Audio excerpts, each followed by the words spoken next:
Hi, Billy Mays here for the Handy Switch, and welcome back to my Clash Royale base, where today I will gift upon you another shitty video where I tell you 5 of my favorite kaiju that's not Godzilla. I hope you guys enjoyed these smaller videos I do, because when I gotta get back to it, oh boy, there is a lot of shit I want to talk about. Mecha Godzilla and Project Kaiju, deciding what my next Kaiju Universe video will be, except maybe not, because the Millennium may come out this weekend, or will I get access to the USS Argo, or maybe I could talk about Kaiju Arisen, or Kaiju Online Odyssey. Holy shit, my brain is dying.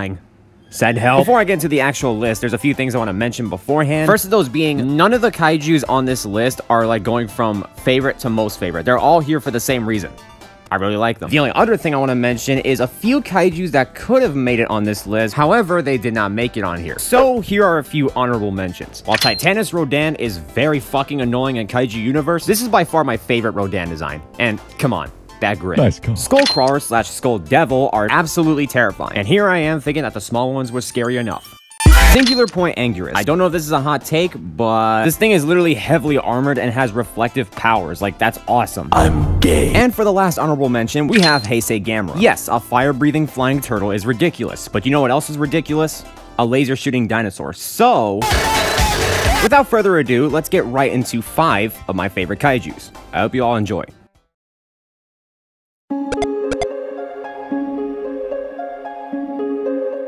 Now, to start this list off, I wanted to start off with an obvious one, because I know a lot of people already knew I was going to put this one on the list. That kaiju being Biollante. What? No! Who could have saw that coming? Yes, you get the joke. Plant pussy. But I wasn't gonna add her on the list because wouldn't she count as a Godzilla because she has his cells? Just to be sure, I put up a poll to see what people thought, and most people said no. So to all the people that said yes, fuck you. Now, let me tell you why I like Biollante. Other than the incredible and terrifying design it has, there's a lot more going on with this kaiju than just it looks cool. See, after the counter-terrorists failed to defuse the bomb because they had shit teammates, a scientist named Dr. Shiragami has his daughter killed due to the terrorist attack. Refusing to let Erica go, he splices her DNA with a rosebush. This way he feels like he truly never loses her, and he can have her in case he wants her to sing zombies on a lawn. But then of course your mom falls over, causes an earthquake, and causes the rosebush to die. Dr. Shiragami, still desperate to keep his daughter, does the stupidest fucking decision and splices Godzilla's DNA with the rosebush. Because what could possibly go wrong? What's that? The rosebush turned into some kind of flytrap monster? No fucking shit. So while I absolutely adore this monster design, I also adore the story behind it. This was the result of a father desperately trying to keep his daughter in his arms. But in the end, all he ever did was create something truly destructive, showing us what desperation does to someone.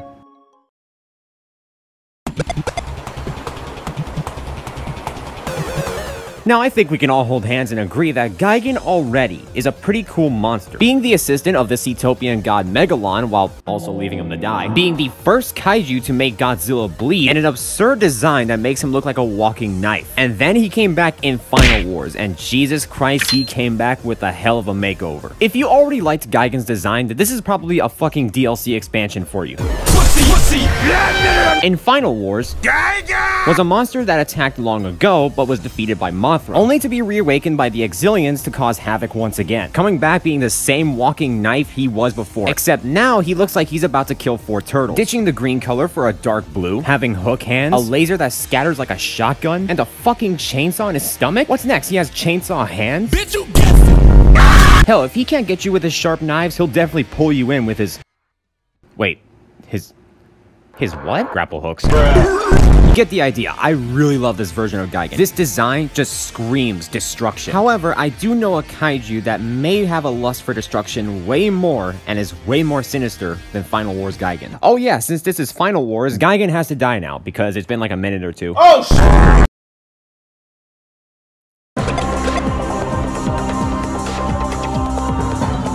When you think of an intimidating and evil villain, what kaiju comes to your mind? Some of you may say Monster X, King Ghidorah, and maybe even Space Godzilla. And while yes, I think these kaijus fit the title evil and intimidating, there is one kaiju that I feel like blends these two words perfectly. And that kaiju for me is Destroyer, or Destroyer as they say in the movie.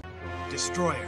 Destroyer? After Mr. Krabs was getting sick of Plankton's bullshit, he mutates with his cousins thanks to the detonation of the Oxygen Destroyer, the weapon that killed the very first Godzilla, causing the Legion of Crustaceans to evolve from a crab to a bigger crab to an even bigger crab. They even have their own Varan cosplay. That's cute. But even this is not their final form, because after Junior finally fights back like an absolute champion, Destroyer becomes its final form, and it looks incredible. Basically a kaiju version of the devil. This is perfect not only for the fact that it makes him look evil, he is evil. This is a monster born from something with no soul, simply a weapon that kills, and that's all Destroyer will be. It can't be bargained with. It can't be reasoned with. It's simply a relentless killer, unfortunately taking the life of Godzilla's son. Let her go. Very poor choice of words. From an Oxygen Destroyer beam to a lightsaber on its face, I couldn't imagine a better final opponent for Heisei Godzilla.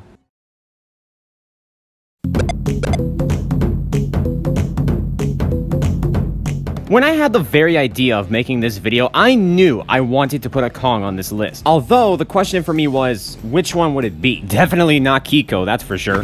Originally, I was gonna put the Peter Jackson Kong on this list because Peter Jackson's Kong was my definitive King Kong. It was the King Kong I grew up with, which means I was exposed to shit like this, and boy was that a time to be a kid. Even though Peter Jackson was the King Kong I grew up with, I think I'm actually starting to prefer the Monsterverse Kong a lot more. If Destroyer is the kaiju version of the devil, then Kong is the kaiju version of Batman. You know you're gonna like this kaiju when the first thing it does in the morning is scratch its ass. Now see, this version of Kong had a really shitty childhood, being born right in the middle of a war between the other Kongs and the Skullcrawlers. As soon as he was born and the father fighting the other Skullcrawlers, the mother quickly hides Kong to be sure that the Skullcrawlers don't get to him, unfortunately leaving Kong to watch his parents die. Being the last of his kind, Bruce Wayne grows up to become a badass and a protector of Skull Island. Sin City was amazing. That is until he realizes, oh no, it's a simulation, Morty! Proceeding to travel into the end, where he fights two giant flying testicles. During his travels through the Hollow Earth, he discovers his ancestors' old home. LeBron James.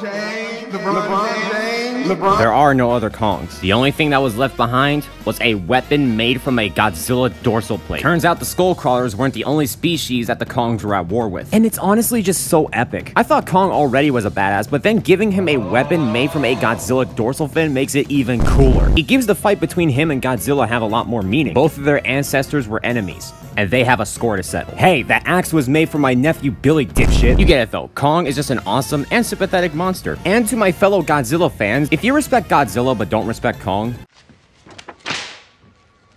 pack your things. Get out of my building.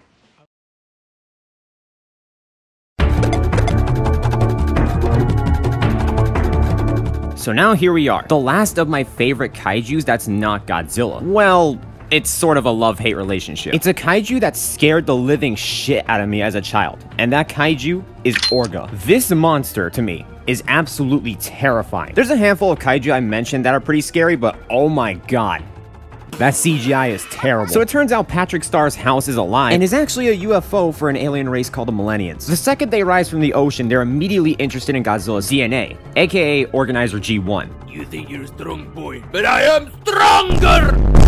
Basically, they want to become a clone of Godzilla, especially because of the fact that Godzilla can regenerate like he's fucking Wolverine. And when they become Squidward, they actually do get a hold of some of his cells, but they don't become James Howlett.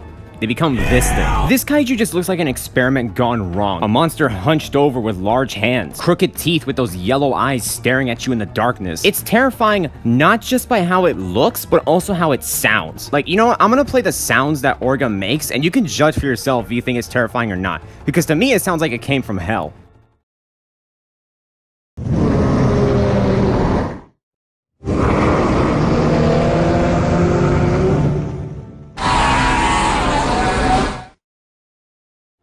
Honestly, I'm kind of happy we have this design because it could have been much worse. And you know what I'm about to bring up. The infamous scene where Orga breaks open its mouth and proceeds to try to eat Godzilla. Haha, vor joke, you guys are so clever. But even though this thing gives me war flashbacks, I actually grew more attached to this monster just because of that. Fear aside, I think this is actually a really cool kaiju. Just the fact that this thing had the balls to consume Godzilla is just really cool. But in the end, it didn't work out so well. Wait. And there you have it, 5 of my favorite kaijus that's not Godzilla. It's kind of funny because at the start of this video I said this would be like a smaller video, but then this is my longest video. Yeah, I'm very tired. I hope this was actually worth your guys' time. I shall now go back into my slumber, but next time, keep in mind, I will talk about this lovely fellow. So I'll see y'all when I rise again.